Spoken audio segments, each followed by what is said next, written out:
Well, it's been a couple weeks since I last had an Ask Chuck webcast, and I'm glad to be with you today. 1 week we didn't have it because we had the snowstorms. 45 inches of snow fell here over a course of 4 days and shut down government. And then of course last week we had the national holiday, and when we have a national holiday, at least some of the time, we have the week off. So I held town meetings in 11 counties of southwest Iowa. I did some other things as well, but the town meetings are the most beneficial of it. So I thank all of you who sent in questions, email, a tweet, or Facebook today, and I'm going to go to 3 of those questions right now. And the questions we don't answer by webcast, we will answer by mail.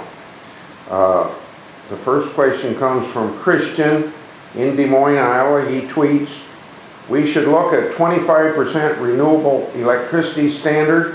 We're losing jobs to China at an alarming rate." I agree with you, except I think that it's impossible to reach that 25% by the date you said. But I've been one of the few people of my political party that has supported renewable standards. So I agree with you on the principle, and it's only on the length of time to get there.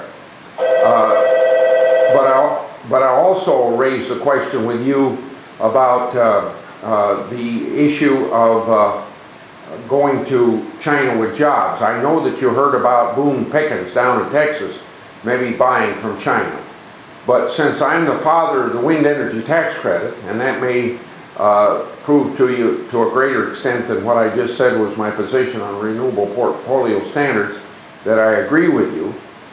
Since I'm the father of that wind energy tax credit, and I never anticipated that Iowa would become second in the production of wind energy, but it has also brought component part manufacturing to the United States. Now you're worried about China, legitimately so. I would not like to import very much from China, but we've been fortunate in having a German company come to Fort Madison, a Spanish company come to another city in Iowa to manufacture components. We've had companies come from Colorado, Arizona, the same way. So we're not only benefiting from the generation of clean energy from wind as a result of my tax credit, but we also have component manufacturing coming to the state of Iowa as well. So I hope, at least in Iowa, we're not going to be dependent upon any component parts coming from China. And also, I'm glad to say that these are good paying jobs as well that have come with component manufacturing as well as the construction of the turbines. The next question comes from Facebook. Eric from Ottawa: "If you want a real job plan and federal and state income tax, the corporate tax, and the capital gains tax, and implement a sales tax." I read studies on your suggestion, and I believe it would enhance economic activity. We obviously can do anything with the federal corporate and income tax that we want to, but we can't dictate to the states what kind of a tax that they might have. Quite frankly, sales tax would probably be the best approach, but I look at the federalism of our state tax system, the state's ability to tax any way they want to, the federal government's ability to tax. And I think that since states rely so much on sales tax, that if we're going to reform our tax system the way you want it reformed, to make it simple, and there's nothing wrong with simplicity. In fact, it would enhance our economy quite a bit, because we have 350,000 lawyers and accountants figuring out income tax for people, and they could, quite frankly, be doing something more productive than just helping people to file a complicated income tax. And so I would go for a flat rate income tax instead of a sales tax. I believe that you would find that the economic activity from a flat rate income tax would be similar to that of a national sales tax. The next question comes from George Bentendorf. How can we get Obama to start drilling for oil to stabilize the price of product and create jobs? Well, all we have to do is make sure that President Obama does what he said he wants to do.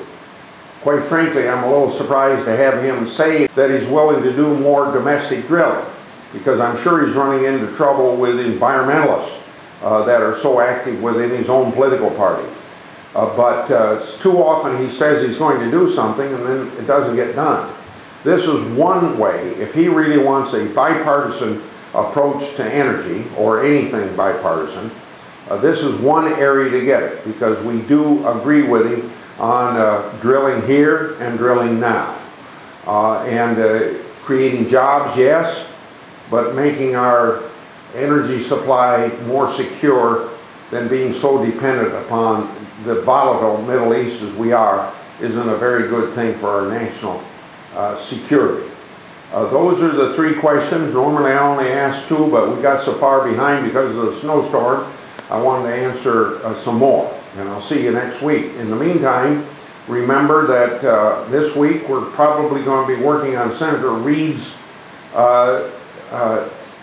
jobs bill. Quite frankly, there was a bipartisan bill out there, but he rejected it. And that was after he asked his own chairman of the committee to negotiate with the Republicans to get a bipartisan agreement. And we thought he was for it. But at the last minute, he listened to the left wing of his caucus and decided to go in a partisan way. And so there's a lot of things that would create jobs that aren't being created. And I'll just name one. 29,000 people unemployed because the biodiesel tax credit has not been extended.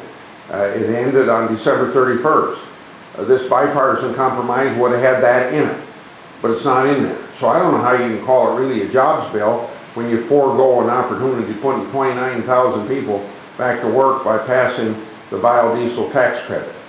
I hope next week you'll email, tweet, and Facebook questions to me for next week's webcast. Thank you all very much for listening.